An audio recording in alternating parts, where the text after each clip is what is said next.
Rahim. First of all, we will start with our sample of natural rubber. In this practical, we will be doing the tensile strength or how to measure the tensile strength of different polymers. Now we got here vernier caliper and a natural rubber sample, dog bone structure. First of all, we will measure the length of our sample, which would be around 25 millimeter.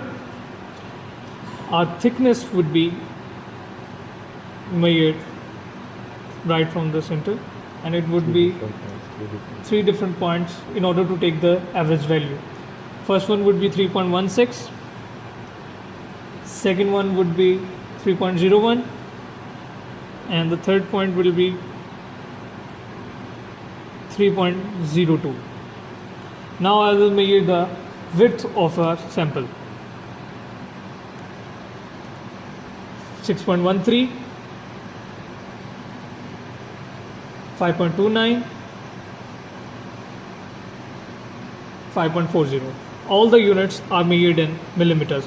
Now we will move to our software. As you can see, we have started our computer. Now we will go to the start button and we will open our name file called Tira, and this display would be open there. There is a setting icon there named test settings. As you can see, I would click it and this shows us the material name rubber. I would type it. Batch number, order number, customer number, operator number, and department. These are for industrial uses only. We are actually doing a lab, so I would only write the material name, which is rubber. Now we go to the dimensions. As you can see, our sample of rubber is flat. So first of all, we would clamping length, which was I measured, which was 25 millimeters. Now we will, the A part, as you can see in the software, it actually explains the width of the sample.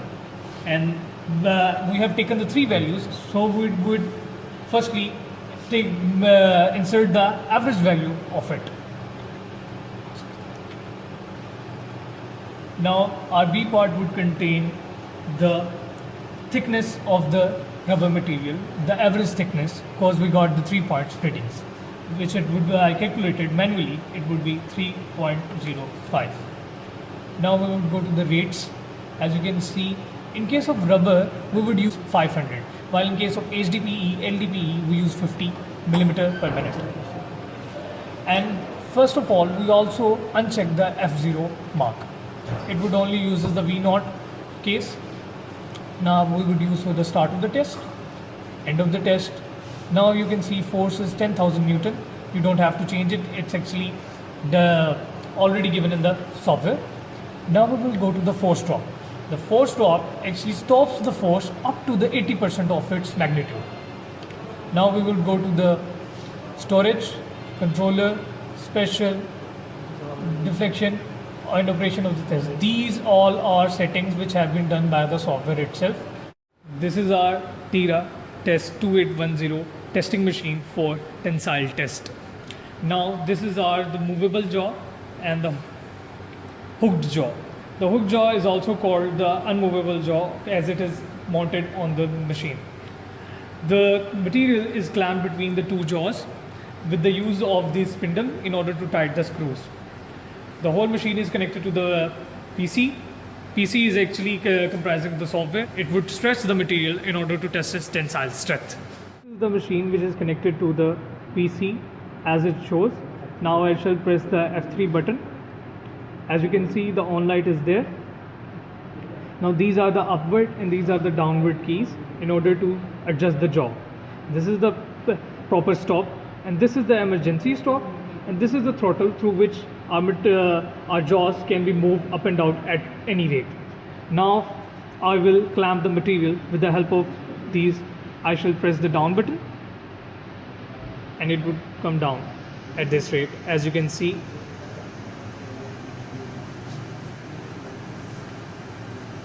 Now I shall press the stop button. As we have mounted our upper jaw adjusted, now we will move to the jaws, adjust our sample of rubber. Now you can see there are two circles in the lower jaw. We will now adjust our sample in such a way that the clamping length gets in the jaws. Now I'll just tighten the screw of the above jaw by this. You have to tighten it properly in order that it doesn't stuck out. Now I shall place the jaw. I will tighten it properly.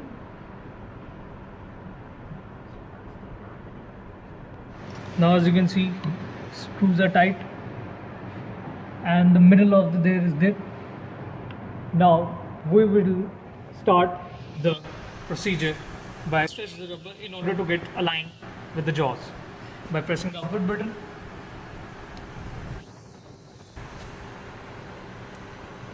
As you can see, it gets stretched. Now we will stop. So to the cross-head position, we will click it in order to get it 0. Now we will equal the force to 0. Now we will start by clicking the green light on the start test. You can see we have clamped the material and stretching is started by the software. By pressing the start, the rubber gets stretched. It's an elastomer, so its stretching would be the maximum as you can get in any polymer. The graph is also being plotted on the software with the help of it. Now there will be a fracture point in rubber. We have to wait until the fracture point is achieved.